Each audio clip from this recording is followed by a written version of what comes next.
കഴിഞ്ഞ ആഴ്ച operating licence ലഭിച്ച ഇലോൺ മസ്കിന്റെ സാറ്റലൈറ്റ് ഇന്റർനെറ്റ് സംരംഭമായ സ്റ്റാർലിങ്ക് അടുത്ത 2 മാസത്തിനുള്ളിൽ ഇന്ത്യയിൽ പ്രവർത്തനം ആരംഭിക്കാൻ ഒരുങ്ങുന്നു. ANIയുടെ റിപ്പോർട്ട് പ്രകാരം ഇന്ത്യൻ വിപണിയിലെ വില കമ്പനി അന്തിമമാക്കിയിട്ടുണ്ട്. സേവനം ആക്സസ് ചെയ്യുന്നതിന് ഉപഭോക്താക്കൾക്ക് ഒരു സാറ്റലൈറ്റ് ഡിഷ് ആവശ്യ ഹാർഡ്വെയർ ഏകദേശം 33,000 രൂപയ്ക്ക് വാങ്ങേണ്ടി വരും. പ്രതിമാസ അൺലിമിറ്റഡ് ഡാറ്റ പ്ലാൻ 3,000 രൂപയാണ്. ലോഞ്ചിങ്ങിന്റെ ഭാഗമായി ഒരു മാസത്തെ സൗജന്യ ട്രയൽ സ്റ്റാർലിങ്ക് വാഗ്ദാനം ചെയ്യുന്നു. ഇന്ത്യയിലേക്കുള്ള സ്റ്റാർലിങ്കിന്റെ കടന്നുവരവ് ഡിജിറ്റൽ കണക്ടിവിറ്റി ലാൻഡ്സ്കേപ്പിനെ അട്ടിമറിക്കുമെന്നാണ് കണക്കുകൂട്ടൽ, പ്രത്യേകിച്ച് ഫൈബർ ഒപ്റ്റിക് അല്ലെങ്കിൽ മൊബൈൽ അധിഷ്ഠിത ഇന്റർനെറ്റ് സേവനങ്ങളിൽ.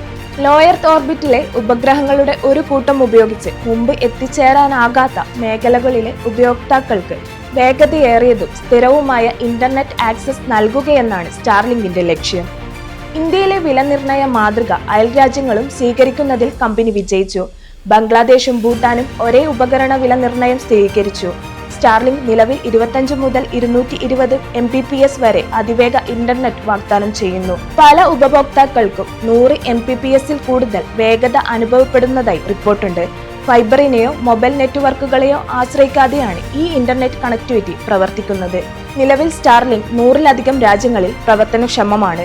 ഇന്ത്യയിൽ ഇത് നടപ്പാക്കുന്നതിന് പിന്തുണ നൽകുന്നതിനായി നിലവിലുള്ള അടിസ്ഥാന സൗകര്യങ്ങൾ ഉപയോഗപ്പെടുത്തുന്നതിനും നിയന്ത്രണ നാവിഗേഷൻ എളുപ്പമാക്കുന്നതിനും ടെലികോം ഭീമന്മാരായ റിലയൻസ് ജിയോ, ഭാരതി എയർടെൽ എന്നിവരുമായി സ്റ്റാർലിങ്ക് കരാറുകളിൽ ഒപ്പുവെച്ചു.